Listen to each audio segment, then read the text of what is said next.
કોઈ બી પ્રશ્ન હોય છે, કોઈ બી સમસ્યા હોય છે, એનો સમય પર એનું પોઝિટિવ કે નેગેટિવ એનું રિઝલ્ટ આવી જતું હોય છે.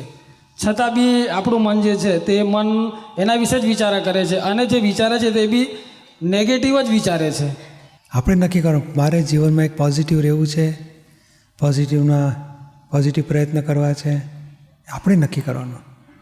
મન તો બતાડે આવું થશે તો આપણે મન સાથે વાત કરે ને, તારી પાસે બીજો કોઈ આઈડિયા, ચાલો કે વોટ આર ધ તું નેગેટિવ્સ મને બતાડે છે તો વોટ આર ધ પોઝિટિવ્સ મને બતાડ. તો મને એવું કશું નથી, નેગેટિવ જ બતાડો, પોઝિટિવ બતાડો. એટલે તમે સ્ટિયરિંગ ફેરવો, એ લેફ્ટમાં જતો કે ના મારે રાઇટમાં જવું છે, મને બતાડ રસ્તો, મને એવું બતાડશે.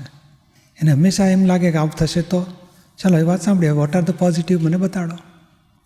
ઘણી વખત નહીં, આ સ્પીડ બ્રેકર આવતું હોય છે એ બહુ ખરાબ કહેવાય કે સારું કહેવાય? સારું. કેમ? તો કે આગળ જોખમ છે માટે સ્પીડ બ્રેકર મુકાયું છે, એક્સિડન્ટ ન થવા માટે.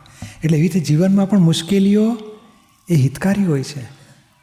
આપણે સમજી શકતા નથી, એટલે મુશ્કેલી એટલે ગભરાઈ છે, શું થશે, બગડશે, આમ થશે, તેમ થશે. તો કે ના, મુશ્કેલી આવે છે ને માટે સારું થવા માટે આવી છે. માટે આપણે નક્કી કરો કે વોટ આર ધ પોઝિટિવ લાવો, તો આગળ જશો ને તો સમજાશે કે આ અકસ્માત અટકી ગયો, ચાલો. અથવા મોટો ખાડો છે તેને બદલે આપણે સ્પીડ બ્રેકર આવ્યું તો આપણને આગળ બચી ગયા આપણે.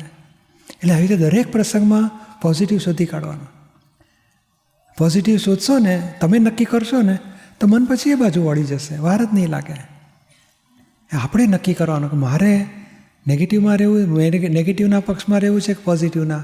મારે પોઝિટિવના પક્ષમાં રહેતું. મન બતાડે નેગેટિવ, આપણે કહે મને પોઝિટિવ બતાડો તો પોઝિટિવ બતાડશે. અને ટેન્શન ક્યારે થાય છે?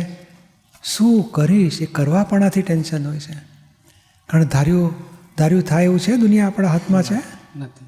છતાંય આપણે માનીએ છીએ કે હું કરીશ નહીં તો શું થશે, અને શું થશે એ પ્રશ્ન સોલ્વ નથી થતો એટલે ટેન્શન ઊભા થાય છે. જેમાં પાવર જાય લાઇટનો એટલે તમે શું કરો? એટલે હું શું કરું? હું કહું ભાઈ કેમ ભાઈ આ લાઇટ ગઈ તમારે? એટલે ભાઈ ગઈ, હવે તો કોઈના હાથમાં છે, મારા હાથમાં નથી.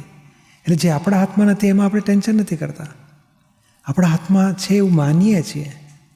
અથવા બહુ ત્યારે ફોન કરીએ અમુક જીબીવાળાને કે જે હોય તે. એટલે આ શું છે કે જે આપણા હાથમાં નથી એના આપણા હાથમાં લઈએ, એના ટેન્શન ઊભા થાય છે. તો તમે જાણો કે આપણા હાથમાં શું છે. જે 12મે માળે જવું હોય તો તમારે લિફ્ટને ઊંચી લઈ જવાનું તો કેટલું ટેન્શન કહેવાય. તો ખરેખર લિફ્ટને ઉપર લઈ જવી પડે માણસો બોલાવીને ખેંચીને, કે 12 નંબરનું બટન જ દબાવવાનું. એવું આ જીવનમાં પણ મારે આ કામ પોઝિટિવલી પૂરું કરવું છે એવું નક્કી કરવાનું તમારા હાથમાં છે.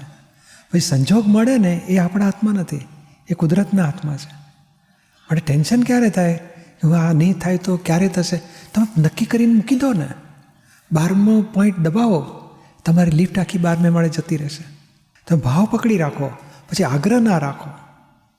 ભાવ સજ્જડ 100% પોઝિટિવ ભાવ કે આ કામ થવું જ જોઈએ, પછી સંજોગ મળતા રહેશે અને કામ પતશે.